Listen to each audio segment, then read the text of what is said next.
जय हो माँ नर्मदा मैया की जय। हर हर नर्मदे, हर हर नर्मदे।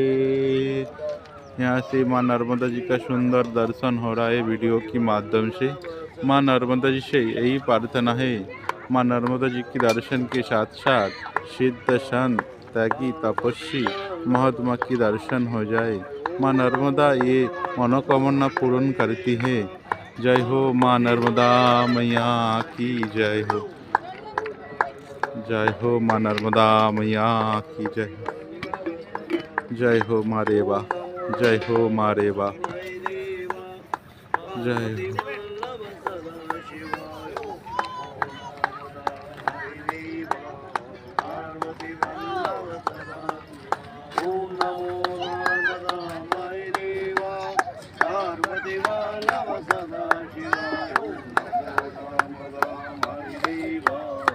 जय हो माँ नर्मदा मैया की जय हो। ओम नमो नर्मदा माई देवा पार्वती वल्लभ सदा शिवाय। ओम नमो नर्मदा माई देवा पार्वती वल्लभ सदा शिवाय। भगवान को खुश रखने के लिए नैतिक साधना और तपश्चर्या की आवश्यकता होती है। बाजीगर अपनी झोली में से कबूतर ही कबूतर निकाल सकता है, तो आप अपनी इतनी बड़ी झोली में से निकालना चाहें तो ना मालूम क्या क्या निकाल सकते हैं। ऐसे है हमारा पंडित जी, जो संसार में रहकर माता पिता की सेवा करने से भगवान की श्रेष्ठ सेवा मानती है। पंडित जी से उनकी अनुभव जानेंगे माँ नर्मदा जी की बारे में। नर्मदे हर। पंडित जी, ना जानिए अब कितने महात्मा साधु संत तपस्वी का दर्शन हुआ आपको। माँ नर्मदा जी के तट पे जहाँ से अपन अभी बैठ के बात कर रहे हैं, यहाँ हाँ। से ये मान के चलिए कि कम से कम 10 किलोमीटर इधर तक, हाँ। और कम से कम 10-20 किलोमीटर इधर तक हाँ। टोटल आश्रम ही आश्रम मिलेंगे। जगह जगह कई तमाम संत एक से एक बुद्धियाँ बैठी हुई थी, और कुछ बैठी हैं और कुछ करके जा चुकी हैं। और जितना अन्नदान इस तट के ऊपर होता है, हाँ। इतना अन्नदान मैंने मेरे जीवन में कहीं पर भी नहीं देखा है। अच्छा। ये नर्मदा जी का जो उत्तर तट है, हाँ। ऐसा कहते हैं कि जिस समय राम और लक्ष्मण जब सीता माता की खोज के लिए आए थे, हाँ। तो ये उत्तर तट पे आए थे। इस अच्छा। उत्तर तट पे रामगढ़ नाम का एक गांव है, अच्छा। पास में, यहाँ से करीब 2-2.5-3 किलोमीटर पे पड़ता है। हाँ। तो वहाँ पर राम जी के पद चिन्ह आज भी बने हुए हैं। पुरानी मड़ी है, राम जी की मड़ी बोलते हैं उसे। अच्छा। वहाँ भी प्राचीन मंदिर है शिव के किनारे पे। तो जगह जगह आपको एक से एक सुंदर दृश्य और ऐसी ऐसी प्राकृतिक चीज़ें मिलेगी कि जो आप बिल्कुल अंदाजा नहीं लगा सकते। लेकिन कब मिलेगा देखने को आपको, हाँ। जिस समय आप नाव से सफ़र करें।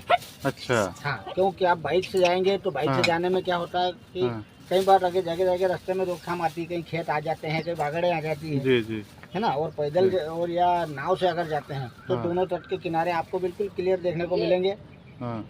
और एक से एक सुंदर दर्शन आप स्थान के होंगे। वहाँ नर्मदा जी पे छोड़ दे। दोनों तट पे बिल्कुल एक से एक संत विराजमान है जी। कई सिद्ध मूर्तियां तो जा चुकी है, पलायन कर चुकी है यहाँ से, लेकिन अब उनके जो चेले हैं, जो उनके अभिभावक क्या बोलते हैं उनको, समर्थक लोग, वो सब आते हैं, सेवा में रहते हैं। हाँ।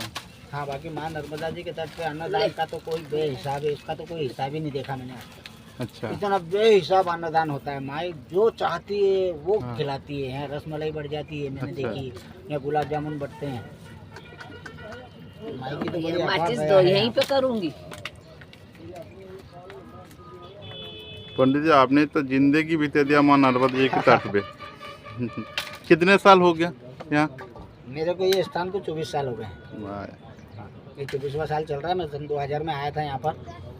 हाँ। पिताजी पहले वर्षों से यहाँ सेवा करते थे हाँ। इसी प्रकार की। तब फिर अब उनसे उम्र के हिसाब से ज़्यादा हो नहीं पाती है, तो करीब करीब 20-25 साल से कंटिन्यू मैं यहाँ की सेवा दे रहा हूँ।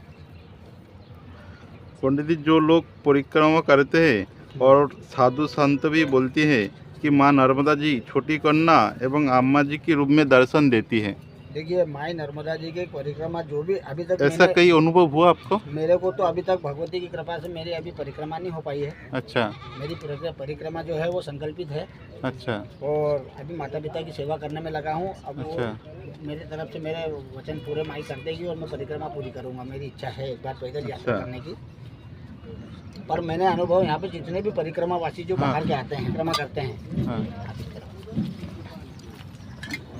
वो क्या है जी कि वो अपना अनुभव वो जब भी यहाँ आते हैं, कई लोगों के मतलब परिक्रमा में संकल्प करवा के हम लोग यहाँ से रवाना करते हैं उनकी परिक्रमा। जी तो यहाँ से परिक्रमा हो जाता है, जो जहाँ से चाहे वहाँ से उठा सकता है। अच्छा माई की परिक्रमा के लिए कोई बंधन नहीं है, अच्छा पर सरल रास्ते से चलो तो ज़्यादा बेहतर रहता है। जी जिधर सब जा रहे हैं उस तरफ अपन जाएंगे तो ज़्यादा अच्छा रहेगा। पंडित जी डाल दो छोटे।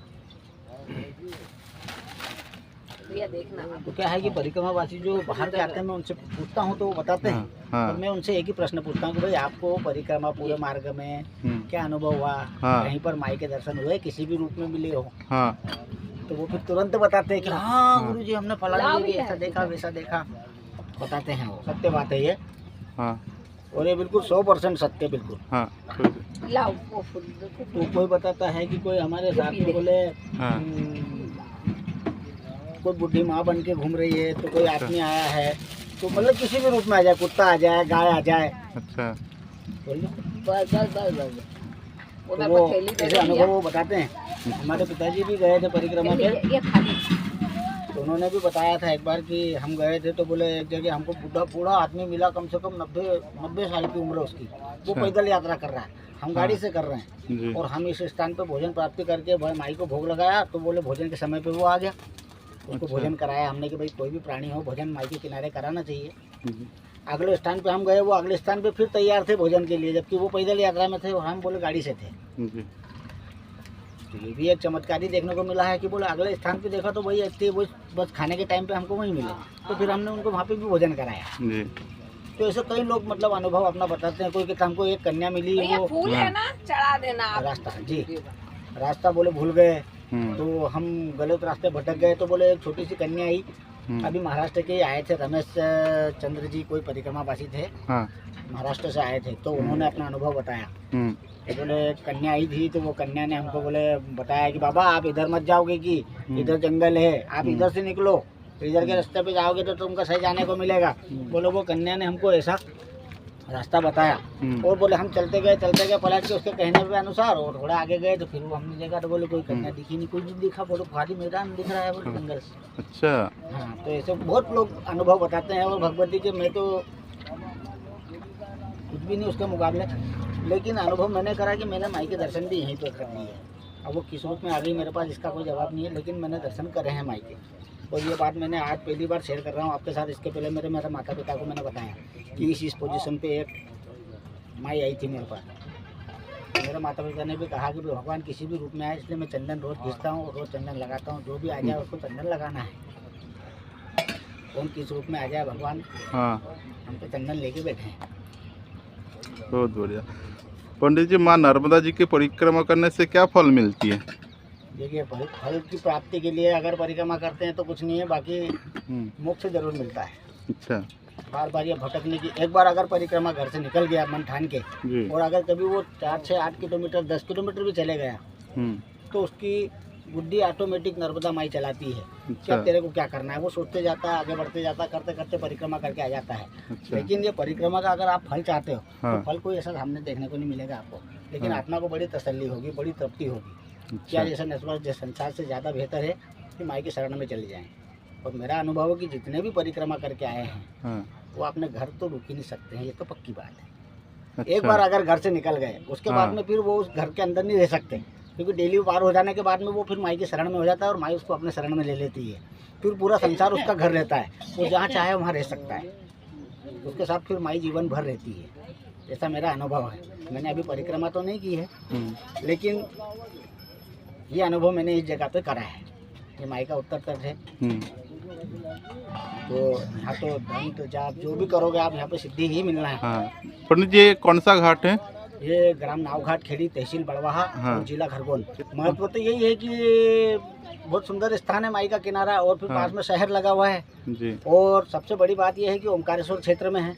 अच्छा ओमकारेश्वर हमारे यहाँ से करीब 8 किलोमीटर पड़ता है, पानी से जाते हैं तो, अच्छा। जैसे करीब 12-15 किलोमीटर पड़ता है। हाँ पर ओमकारेश्वर में बहुत ज़्यादा खतरा रहता है, नहाने का पानी बहुत ज़्यादा गहरा रहता है। तो इससे अगर मैं, और यहाँ पर क्या है कि एकदम समतल पानी रहता है, घाट बहुत बड़ा है, इसलिए श्रद्धालु यहाँ सबसे अधिक से अधिक आते हैं। यहाँ नर्मदा जयंती पर्व मनाया जाता है, उसमें भी कम से कम 1,00,000-1.25 लाख पब्लिक आती है, और बहुत सुंदर मनोरम दृश्य रहता है यहाँ का। माँ नर्मदा जी की दर्शन मात्र मनुष्य को पुण्य लाभ होती है। माँ नर्मदा जी की जल में एनर्जी एक्टिविटी है। जो लोग नहीं मानते उनके ऊपर आपके क्या विचार हैं? देखिए, मानना और मनाना अलग बात हो जाती है, हाँ। लेकिन कभी मान ले तो वाकई उसके लिए अमृत का काम करेगा ये नर्मदा जल, हाँ है ना। समझने वाले के लिए अमृत है, और हाँ। नहीं समझने वाले के लिए पानी है। हाँ जी। नर्मदा में जी में जितने कंकर है उतने शंकर की गिनती होती है, जी। ये शास्त्रों में लिखा हुआ है। हाँ पर अगर ये स्थिति है तो फिर आप शंकर के ऊपर खड़े होकर कैसे स्नान कर रहे हैं? जी। नर्मदा में जितने कंकर उतने शंकर, तो फिर उतने शंकरों पे कैसे स्नान कर रहे हैं आप खड़े होकर? ऐसा नहीं है, जितने कंकर उतने शंकर का मतलब होता है कि जिस पत्थर को आपने उठा लिया और वो शिवलिंग रूप में आपने अगर पूज लिया जी। तो वो आपके लिए शंकर हो गया। जो पूजा गया वो शंकर है, और जो नहीं पूजा गया वो कंकर है। तो समझने और मानने वाली बातें हैं। अगर मन से अगर समझ लेगा तो बरोबर उसका फायदा मिलेगा उसको, और जीवन में आगे भी बहुत अच्छा सुख समृद्धि से बिल्कुल परिपूर्ण हो जाएगा, और परिवार में भी सुख शांति समृद्धि बनेगी। मैं जरा पूजन करा दूं, जी। है ना। तो 5 ऋषियों के जगह दंता चलो बिलो जन कम लम राजा बिलो बिलो नासो बनाए को धूम्र के तुगुणा देखो भारत चंद्रो गजाननम दादा रहतानी नामनी है पढ़िछु आदि विद्या रंबे विवाह जो प्रवेश निर्गम तथा संग्राम है संकट चेव। माँ नर्मदा जी का सुंदर दर्शन हो रहा है वीडियो के माध्यम से। माँ नर्मदा जी से यही प्रार्थना है, माँ नर्मदा जी के दर्शन के साथ साथ सिद्ध संत त्यागी तपस्वी महात्मा के दर्शन हो जाए। जय हो माँ नर्मदा मैया की जय। पात्रम पायसं भक्षमृतं भाफलं पानकं धाकनामयितं जलं रुचिकरं कर्पूरधनजलं ताम्बूलं निषेवितं भक्त्यां रवचकरं मित्रं चामरयोर्जवनकं चादरस्तं निर्मलं वीणाधीमृतं देवालकरं गीतम जनित जी। की जो सिर्फ एक ही बार देखने को मिली मेरे को। ऐसा अनुभव बताइए ना। दूसरी बार कभी नहीं मिली मेरे को देखने को। इससे करीब 12-13 साल पहले की बात है। अच्छा 12-13 साल पहले मतलब इतनी भव्यता नहीं थी, कम था माहौल, धीरे धीरे बढ़ा है। ये 2008 के बाद में यहाँ पब्लिक ज़्यादा आना शुरू हुई है, इसके पहले इतना नहीं था माहौल। तो 2 घाट है यहाँ पे, एक छोटा घाट था पहले। हाँ। तो वो घाट के ऊपर एक संत बैठे हुए थे, रात को 8 बजे की बात है। अच्छा तो मेरे हाथ में दीपक था, मैं आई की आरती कर रहा था ऐसा, और मेरे जस्ट पीछे वाले घाट पे वो संत आके बैठे। हाँ। वो संत का वजन ज़्यादा से ज़्यादा 40 से 45 किलो वजन, सिर्फ हड्डी का ढांचा, शरीर में चमड़ी और हड्डी के अलावा कुछ भी नहीं, और एक बड़ी जटा थी उनकी। अच्छा। और वो ऐसे बैठे हुए, उनके पास पीतल का एक कमंडल था। हाँ। तो ऐसा रखा हुआ था, और अंधेरा हो चुका था, रात को 8 बज रही थी। और एक मेरे पीछे कोई इंदौर वाला कोई स्नान कर रहा था, मोटरसाइकिल से आया था, कोई इंदौर से जाना था उसको, वो इस तरफ से जा रहा था। तो उसका मन हो गया कि भाई यहाँ स्नान करते जाएं। तो वो यहाँ स्नान कर रहा था, और स्नान करते समय करके वो जैसे ही जाने लगा तो उसने देखा कि यार कोई संत बैठा है तो इसको कुछ दक्षिणा देना चाहिए। जी। तो मैं तो मेरा ध्यान नहीं था, पर उनकी बातें सुन रहा था मैं पास में खड़े होकर। वो घाट पे बैठे, बिल्कुल ऐसा किनारे पे पानी बह रहा है घाट पे। हाँ। और उनने बताइए। तो भैया फिर वो संत जो बैठे हुए थे, तो उन्होंने वो 5 का सिक्का उसने दिया इंदौर वाले ने। हाँ। कि बाबा आपको दक्षिणा है। तो बाबा ने बोले नहीं बेटा, इसकी आवश्यकता नहीं है, मेरे को तो दूध पिला दे यार कहीं की। उन्होंने दूध मांगा। तो वो बोले बाबा, बोले मैं इंदौर जा रहा था, रास्ते में मेरे को माई दिख गई तो मेरी इच्छा हो गई स्नान करने की। अब मेरे को इंदौर जाना है, मैं वापस आके आपको दूध नहीं दे सकता। बोले 8 सवा 8 तो बज चुकी है, बोले मेरे को इंदौर पहुंचना है रात में। अच्छा ठीक है बेटा, बोले तू जा, हाँ। अब पहुँचाएगी माई दूध कहीं से।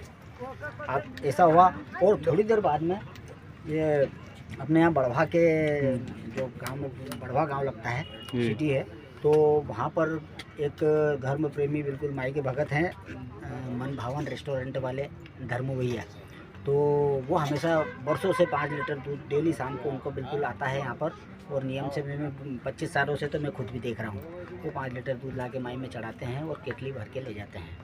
अब दूसरे एक दिन क्या हुआ कि वो उस दिन डबल केटली लेके आए, 5-5 लीटर की 2, और मैं यहीं बैठा हुआ था आरती करके। तो मेरे को बोले पंडित जी जाना मत। मैंने कहा क्यों सेठ क्या हो गया? बोला आपको आज मीठा दूध पिलाएंगे गर्म। अरे मैंने कहा क्या बात है? मैंने कहा बाबा दूध मांग गया उनके लिए। मैं गया फिर उनके पास, मैंने चलो मैं बताता हूँ दूध किसको चाहिए।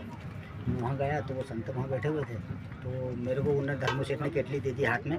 बोले पंडित जी आप ही दो कहेगी बापू को दूध। बोला अच्छा बढ़िया दूध है। तो गर्म मीठा दूध लेके आया उससे 5 लीटर का भर के। तो मैंने बापू को बोला, मैंने बापू मैंने कहा ये आपके लिए दूध आया। अरे वाह वाह वाह, बच्चे बड़े प्रसन्न हो गए। उन्होंने वो केटला, वो जो उनका हाथ में कमंडल था, करीब 2-2.5 लीटर का कमंडल था, वो ऐसा उन्होंने रख दिया सामने। ले बेटा बोले। तो मैंने उसमें डालना शुरू करा और वो डालते डालते भरते भरते वो भर दे, पूरा भर दे। उन्होंने ऐसा कहा, मैंने भी पूरा भर दिया उसको। उन्होंने वो कमंडल उठाया, नर्मदे हर बोला और पंखे से लगाया और गट गट गट गट गट गट गट गट करके पूरा दूध उतार गए। वो पूरा कमंडल खाली कर लिया उन्होंने। ये मैंने मेरी अपनी आंखों से देखा। उसके बाद में मैंने कहा बापू और? नहीं बेटा बहुत, आप कुछ नहीं जरूरत है बोले।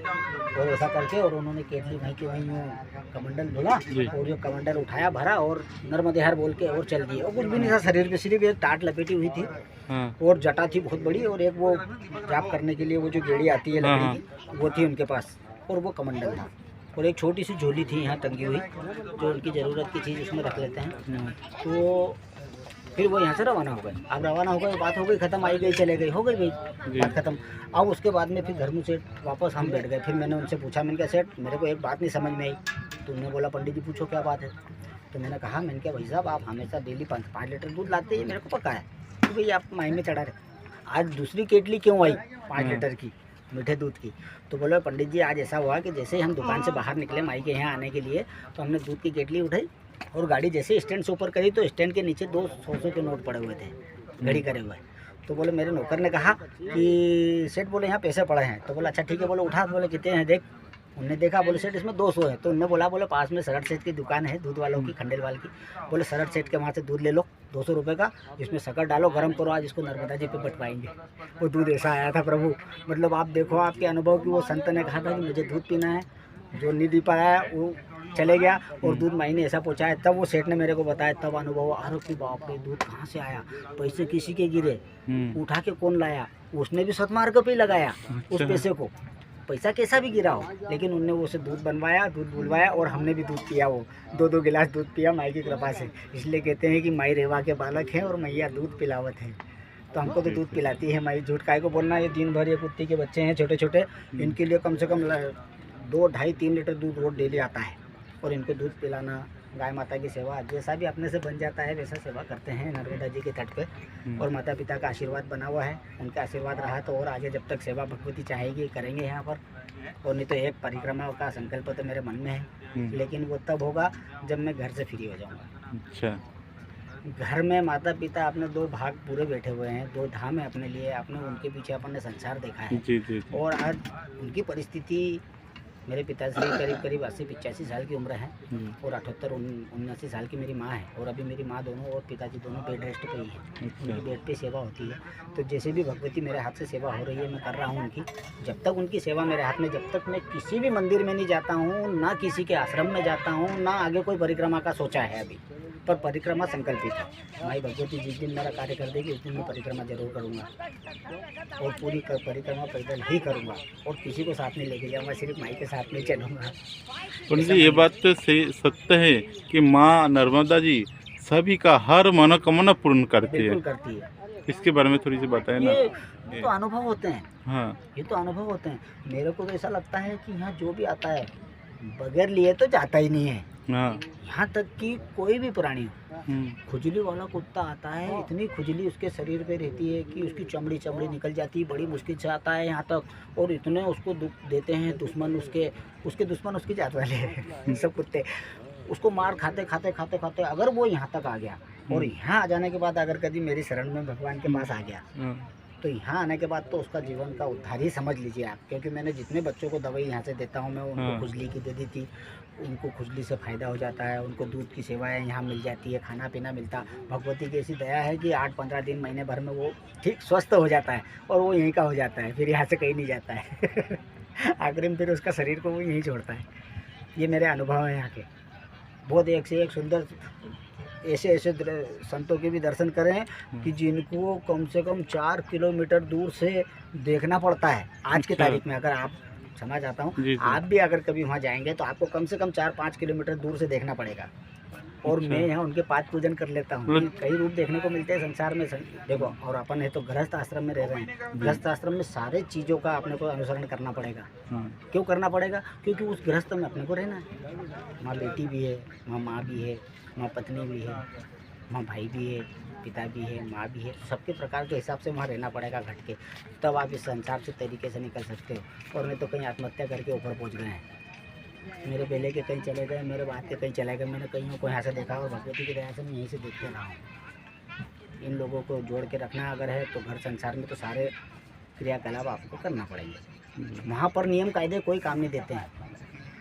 गृहस्थ आश्रम में रह रहे हैं तो अगर गृहस्थ आश्रम का जीवन आप अगर जी रहे हैं तो किसी संत के वहाँ भी जाने की आवश्यकता नहीं, क्योंकि उस संत का आशीर्वाद आपके साथ सदैव रहेगा। जी, क्योंकि वो संत भी यही चाहता है कि मेरे माता पिता की सेवा मैं करूँ, जी, है ना। तो उसका तो बेनिफिट अपने को यूँ भी मिलना ही है। और जो मन से रम जाता है उस संसार में, तो फिर जब तक वो हमेशा ये चाहता है कि मैं इसका भी कर दूँ, उसकी भी व्यवस्था कर दूँ, उसकी भी व्यवस्था करने में वो इतना व्यस्त हो जाता है कि वो दूसरी कोई चीज़ें उसको समझ में नहीं, कोई नज़र ही नहीं आती है सिवाय ईश्वर के। क्योंकि वही उसका साथ देता है, वही नर्मदा माई उसका साथ देती है। और मेरे को तो पल पल पे साथ देती है। झूठ बोलना बिल्कुल बेकार है। उसके नाम की खाता हूँ और पूरे परिवार को उसी से पालता हूँ। मैं जिस समय यहाँ घाट पे आया था उस समय यहाँ घाट पे मैं अपना अनुभव बताऊँ कि एक भी दुकान नहीं थी। आज यहाँ पे कम से कम मेरे जहाँ तक ख्याल है कि अमावस्या के दिन कम से कम 500 दुकानें लगती है इस तक के ऊपर। अमावस्या पे इतनी भीड़ होती है, लेकिन यहाँ पे कुछ भी नहीं था। सिर्फ एक मेरी दुकान थी और एक पंडित जी की दुकान थी। ये दुकान हमारी बरसों से है। जिस समय यहाँ कोई दुकान नहीं थी उस समय भी अपनी दुकान थी। और इस साल पहली बार 2023 की जो बाढ़ आई, मेरा अनुभव में थी कि बाढ़ बहुत अत्यधिक आने वाली है, लेकिन इतनी बाढ़ आई मैंने ये नहीं सोचा था कि मेरा ही नुकसान हो जाए। लेकिन मेरा कोई नुकसान नहीं हुआ। सब माई ने वापस मेरे को भंडार भर दिए हैं। कोई तकलीफ वाली बात नहीं है। सबसे बड़ी बात है कि मेरे माता पिता मेरे साथ हैं, मैं उनकी सेवा करता हूँ। और 24 घंटे में समझ लीजिए कि 1 घंटा ही सिर्फ मैं इधर उधर रहता हूँ, बाकी 23 घंटे तो सिर्फ घर के विषय में ही सोचता रहता हूँ कि किसको क्या करना है, किसके साथ कैसा पेश आना है। बाकी फिर भगवान जिसकी डोर जब तक बांध रखी है तब तक तो रहना है। जी, जी, आगे फिर ईश्वर जो तय करेगा वो होगा। जी, जी। ऐसे अनुभव हैं भैया यहाँ के। और पंडित जी, मतलब संसार में हर लोग बीमारी में जूझ रही है, मन में शांति नहीं है। वो शांति इसीलिए नहीं है कि वो झूठ की तलाश में लगा हुआ है। झूठ की तलाश में करने से कोई मतलब नहीं। आखिरी में अंत तो है, ये तो तय है। अरे मरना है, शरीर है, एक ही बार मरना है, मरेगा वो तो। पर उसको गलत तरीके से जी के मरने से क्या मतलब? अच्छा। भाई भगवान ने जितनी उम्र अपने को दी है, कम से कम उतनी उम्र का तो आनंद लेना चाहिए, है ना। और अगर कभी वो जब भगवान इतना सुंदर गिफ्ट तो आपको दे रहा है और आप उसको गलत तरीके से इस्तेमाल कर रहे हैं कि मतलब नशे पत्ते कर रहे हैं, किसी से कुछ समझ नहीं रहे हैं, कुछ भी। अच्छा, तामसिक प्रवृत्ति की चीज़ें अगर आप ग्रहण करेंगे तो शरीर भी वैसे ही बनेगा, मन भी वैसे ही बनेगा और बुद्धि भी वैसी बनेगी। तो जैसा अन्न खाओगे वैसे ही आपका तन और वैसे ही आपका मन बनेगा। इसलिए सात्विक भोजन करना चाहिए। दाल रोटी, ज़्यादा से ज़्यादा दही मेरे को बहुत पसंद है। 1 कटोरी दही और दाल रोटी अगर मिल जाए तो परिपूर्ण भोजन हो जाता है मेरा। इससे ज़्यादा कि आज कोई खाने का वो भी नहीं है शौक। पंडित जी, समाज के ऊपर आपके क्या विचार है? हाँ जी, समाज के ऊपर क्या विचार है आपके? भाई समाज से तो अपना यही कहना पड़ता है कि देखो, समाज में अगर रहना है तो सबसे संपर्क में रहना पड़ेगा। अच्छा। क्यों कि एक अकेला कुछ नहीं कर सकता। एक अकेला शमशान तक नहीं जा सकता। उसको भी कम से कम 2 आदमी तो चाहिए झोली भर के ले जाने के लिए। वो अकेला शमशान भी नहीं जा सकता। तो इसलिए क्या है कि एक दूसरे से संपर्क बना के अगर रहता है, वो जरूरी नहीं है कि अपने परिवार में हो या कोई अन्य व्यक्ति हो, किसी से भी संबंध। ये तो संबंध तो डोर ऊपर से भगवान बना के देता है। आप इतनी दूर से आए होंगे, आपने मेरे को जाना नहीं, पहचाना नहीं, कुछ नहीं, लेकिन आज अपन कितनी अच्छी और कितनी देर तक बात कर रहे हैं जी। तो ऐसा क्यों हुआ? ऐसा इसलिए हुआ कि आपकी जो मनोवृत्ति है, जिस हिसाब से आप निकले हैं, उस हिसाब से आपसे मेरी भेंट हुई। हाँ पंडित जी, ये तो महान नर्मदा जी की अचानक कृपा होती है। है। भेंट के लिए, अच्छा, रिश्तेदारी और प्यार मोहब्बत दिखाने के लिए पूरा संसार है। अच्छा। अरे आपसे मैंने प्यार से बात करी तो आपको अच्छा लग रहा है ना। जी, तो जी। सबसे बड़ी बात है प्रेम। प्रेम बहुत बड़ी चीज़ है। भगवान से सिर्फ कर लोगे ना तो वो तार देंगे, ये पक्की बात है। और मेरे को तो तार ही रहे हैं। कष्ट हरण हनुमान महाराज जी का साथ है मेरे साथ, महादेव की सेवा करता हूँ और नर्मदा माई के तट पे उसके ध्यान जाप जितने भी मेरे से टूटे फूटे बनते हैं वो मैं जरूर करता हूँ। हाँ। पंडित जी आपको दंडवत प्रणाम। जय सीताराम। जय माँ नर्मदा मैया की जय। खुश रहो, सदैव आनंद लो। नर्मदे हर।